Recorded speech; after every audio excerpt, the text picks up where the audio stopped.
Let's go over here. Alright guys, this time hindi ho tayo kakanta, ano?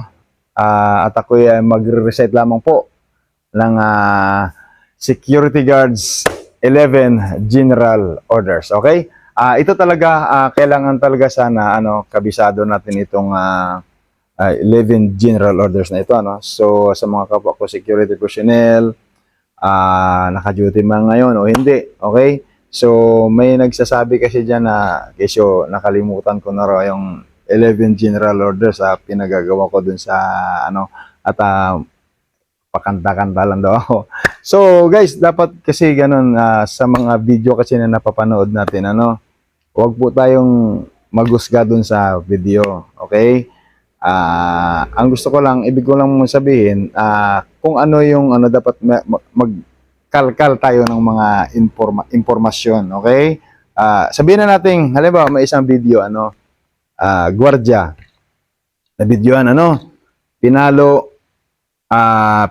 ng payong yung bisita. Pak.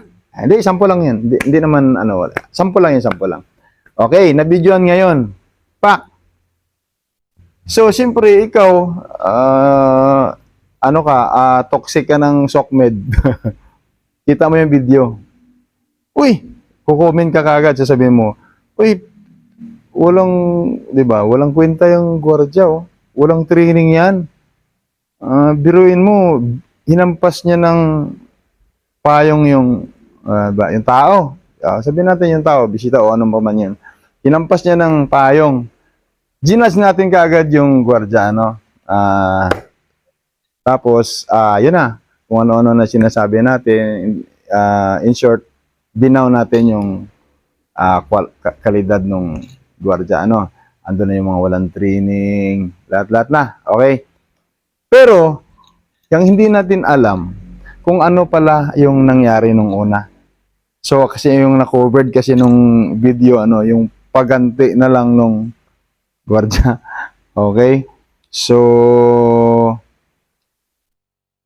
ang history pala sa likod nun, nauna pa lang, di ba? Hindi natin alam kung ano pa yung ginawa ng tao bago siya ginantian ng gwardiya, So, ang gusto ko lang iparting dito sa sistema kasi sa security personnel, ando naman tayo talaga sa kung paano tayo sa mag-handle ng isang pag sinabi natin, kung nag-train tayo ng good customer service, okay?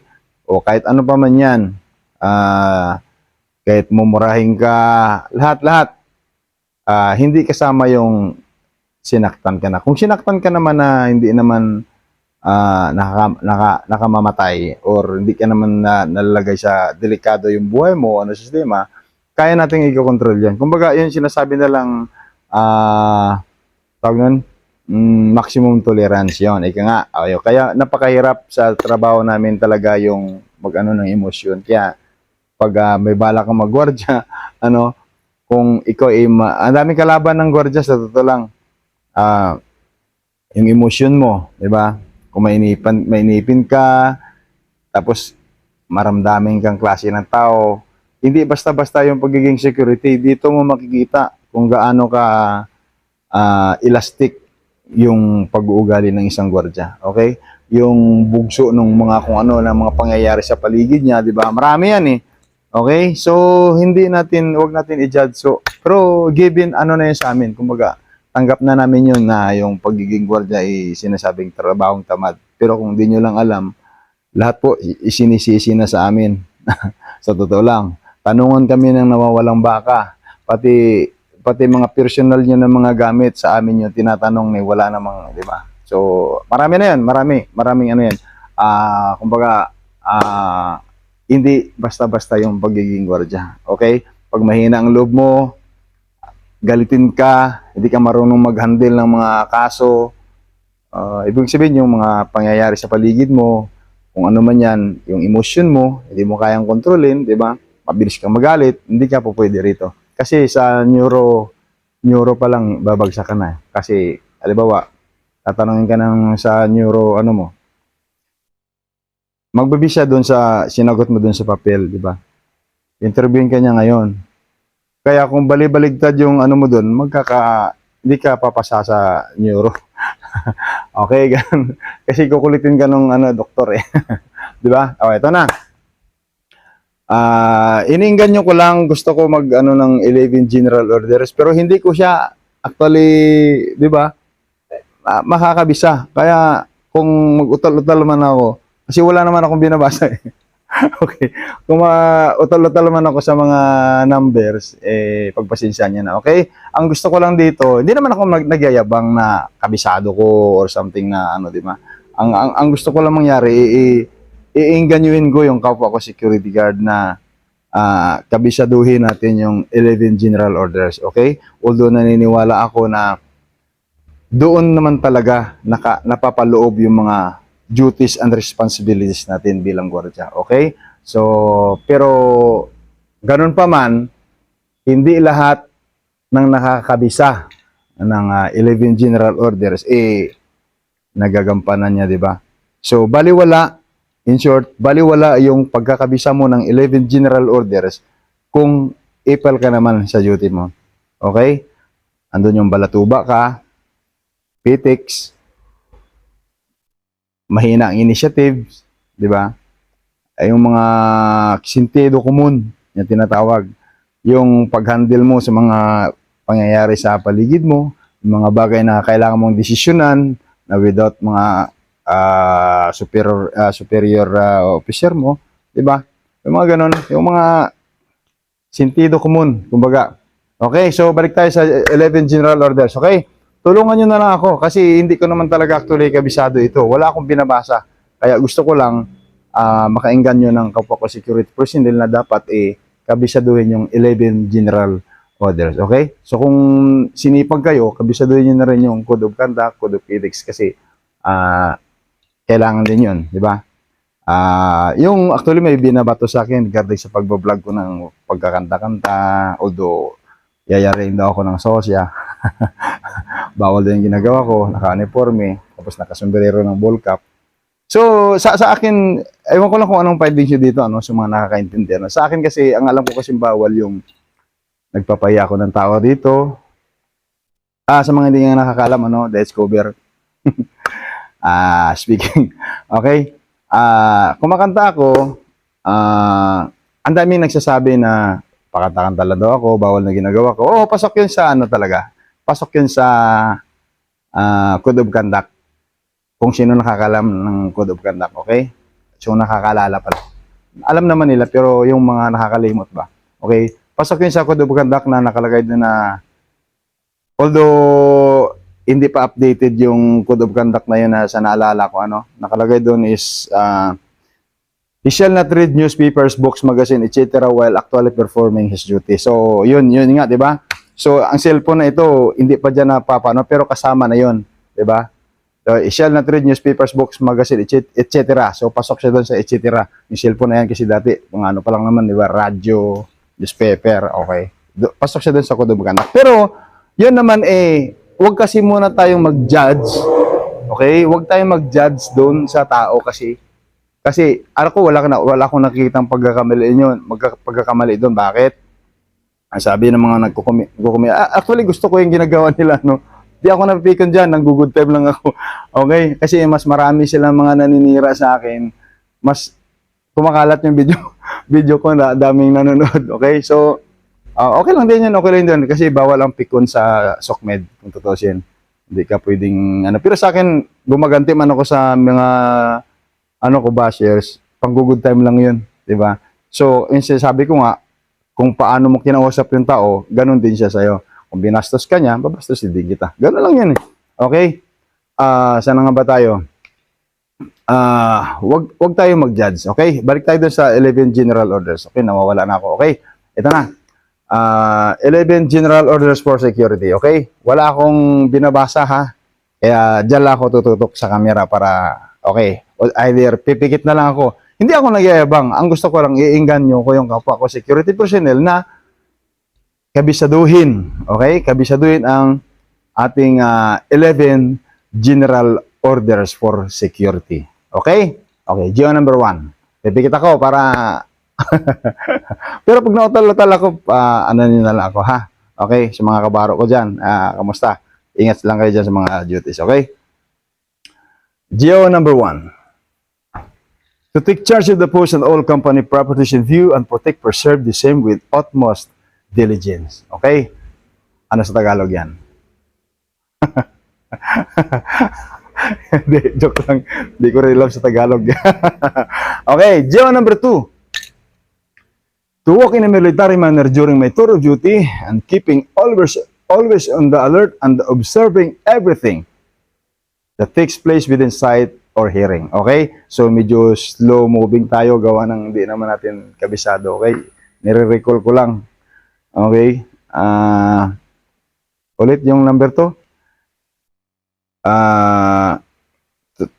To walk in a military manner during my tour of duty and keeping always on the alert and observing everything that takes place within sight or hearing. Okay? Tama ba? Okay, GO number 3. To report all violations of regulations of orders I am instructed to enforce. All right? Yeah, man. All right, GO number 4.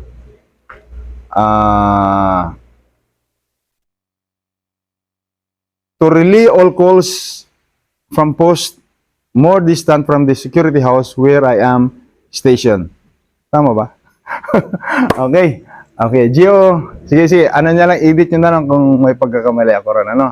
So, paki-comment na lang kung tumama ako sa mga nakarinig, okay? Gio number 5. To quit my post only when properly relieved. All right? Amen.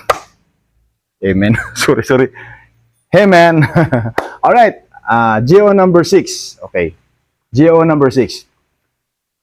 To receive, obey, and pass onto the relieving guard all orders from company officers.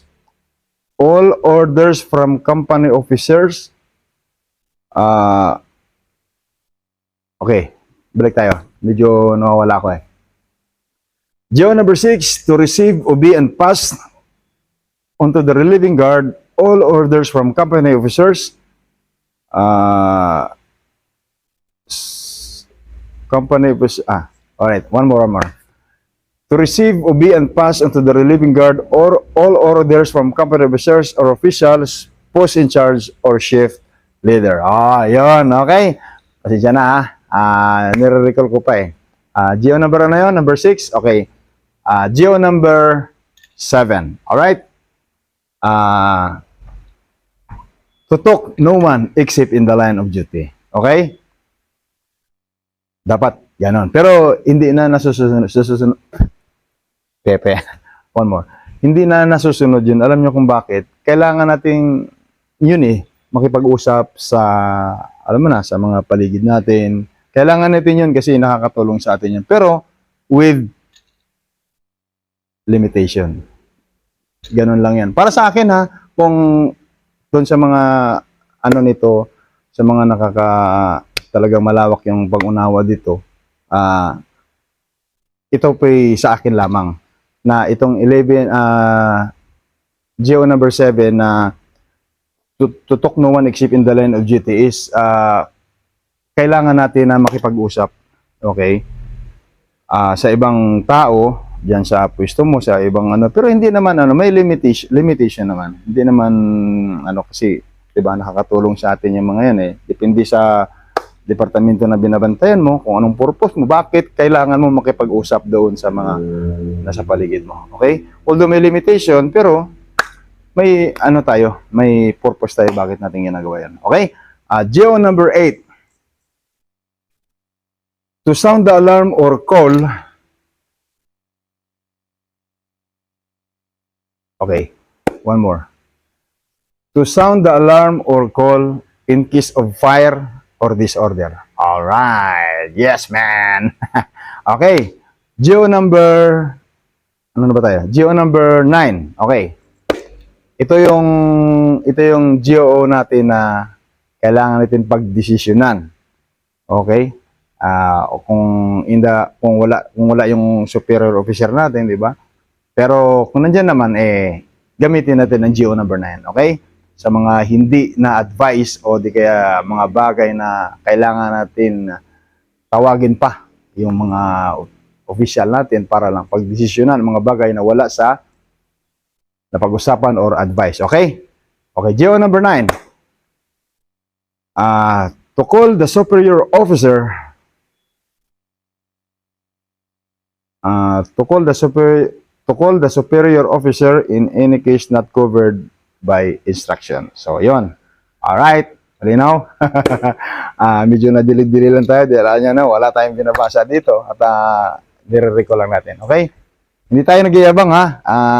FYI. Kasi sa akin naman, ako'y nag-iinganyo lamang ng mga kapwa ko security personnel na dapat kabisaduhin natin. Although hindi naman ako naniniwala kahit kabisado mo yan, yung 11 general orders na yan, kung PTX ka naman dun sa trabaho mo, di ba? Pinagtatanuran mo.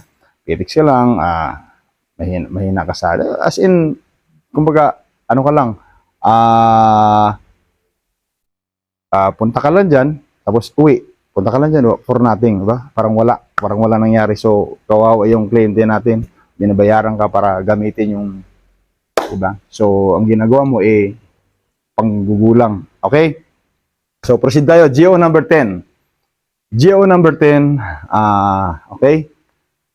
To salute all company officers or officials, superiors in the agency, ranking public officials, commission officers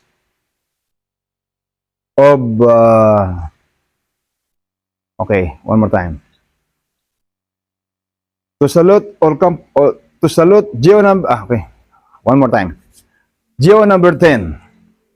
To salute all company officers, superiors in the agency, ranking public officials, commission officers of the Armed Forces of the Philippines, and commission officers of the Philippine National Police. Oh. Alright. Kung may mga pagkakamali man mga buddy, pa-edit na lang Kasi sa akin naman sinasariwa ko lang. Okay? So although doon pa rin naman tayo sa performance natin naka-base sa ating kung saan man tayo nakapwesto, okay? So ito naman guide na lang para sa akin Guide na lang itong 11 GO Kasi pag nandun ka na sa field, okay? Yung sentido common, 'di ba? Ay yung pinapayaran natin. Okay? So kabisado. Balasubas naman dun sa duty. Nonsense. Okay? Okay, the last. GO number 11. Alright, here we go. Okay, GO number 11. Ito yung ngayon. Naka-duty ako ngayon. Okay? So, huwag niyo naman akong i-judge. Kasi, maiksi lang naman itong time na ito Ilang minuto pa lang ba? Wala pang 20 minutos. Okay? GO number 11. Ito dapat ang ginagawa ng ating mga security personnel. Pero depende pa rin yan sa mga areas natin. Kasi the security naman, alam naman kung yung area is, di ba, alam nyo yung critical or something like that. Di ba? So, nasa atin pa rin yung Okay, pero mas mainam pa rin na talagang dahil tayo, binabayaran tayo para magtrabaho. Huwag po tayong patulog-tulog. Opo. Dati po, nagagawa ko naman yan, pero since 2015, parang namulat na yata ako nung tanto ko na binabayaran ako, bakit ako matutulog? So although sinasabi ng iba, walang gwardiya na hindi natutulog. Ngayon ko sasabihin sa inyo, hindi ito panggagago. Kalukuhan yun. Yan yung sinasabi nila na, na lang yun. Kumbaga, sinasabi yun sa, pero nonsense na mga, yun. Yung pag sinabi na walang gwardiya na hindi natutulog,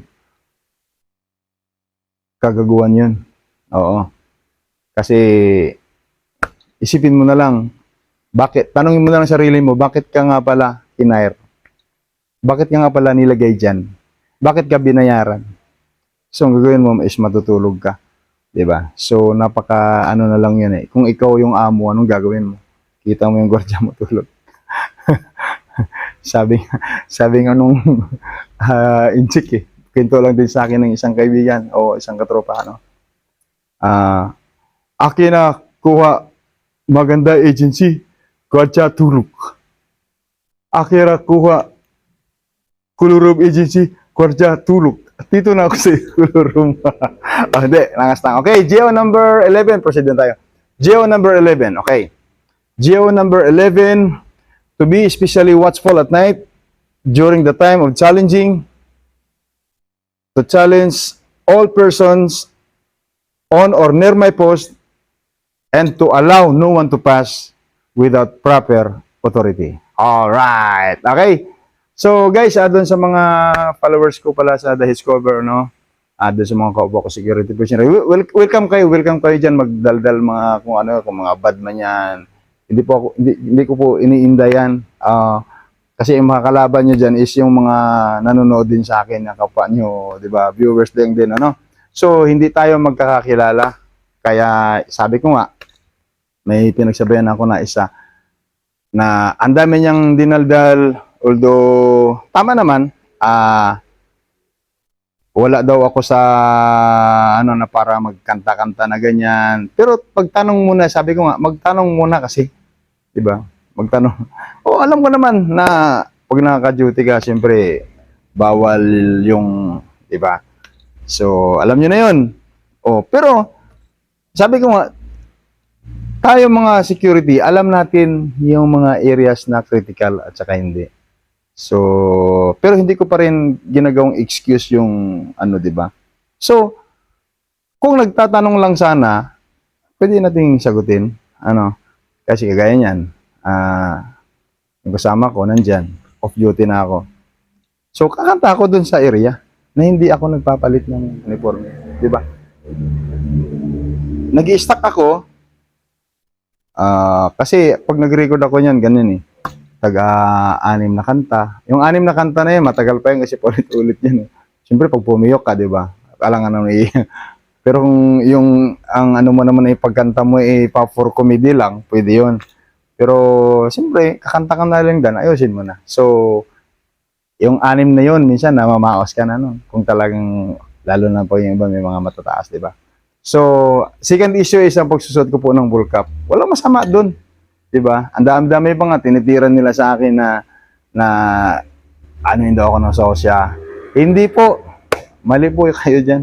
Hindi ko naman, ang alam ko kasi pong bawal is yung naka-duty ka, nagmumura ka, naninira ka ng tao, kung ano-ano yung pinagsasabi mo dyan, naninira ka na kung sino-sino dyan, mga ano, mga bad words, di ba? Yun. Ang ini-endorse ko dito is maghihikayat ako ng mga tao na kahiligan ang musika. Di ba? Yun yung pinopromote natin. Hindi yung kung ano-ano ini-issue ninyo, ini-issue nyo na presyo, pa, magamit ng vulka, walang training yan. Actually, nakakatawa. Di ba? Ridiculous. Ridiculous. Joke lang. Although, gumaganti ako dyan minsan, pero ano na lang yung pang good time na lang. May iba pa nga dyan, binablock na lang ako. Pero gusto ko rin naman yun, ibablock na lang nila ako kasi isa magdaldal sila. Ako nag-block ako isang beses lang na parang hindi ko trip eh. Parang may mga ganun kasi. Parang hindi ko to trip. Ako na mag-block nito. Yeah. Pero karamihan, sinasabihan ko na nga na i-block na lang ako para hindi yun. Kasi ang daming dinadaldal. Okay, bawal ang ganito, bawal ang ganito. Ang alam ko pong bawal ay magmura. Ito lang. Magmura, manira ng kapwa. Ang pagbablog ko po is all about singing. Share your talent, kumbaga. Pero hindi ako nangangarap na wala. Ang gusto ko lang kumanta dahil nakahiligan ko po ang kumanta. Wala po akong balak na sumikat. True confession. Wala po. Kahit ma-offer yung never. Tsaka hindi talaga po pwede. Pag tropa lang yung talent natin. So, hindi tayo nangangarap. At saka alam nyo kung bakit mahirap sumikat. Kasi pag sumikat ka, sigurado malalaos ka. Alright, let's go over here. Signing off.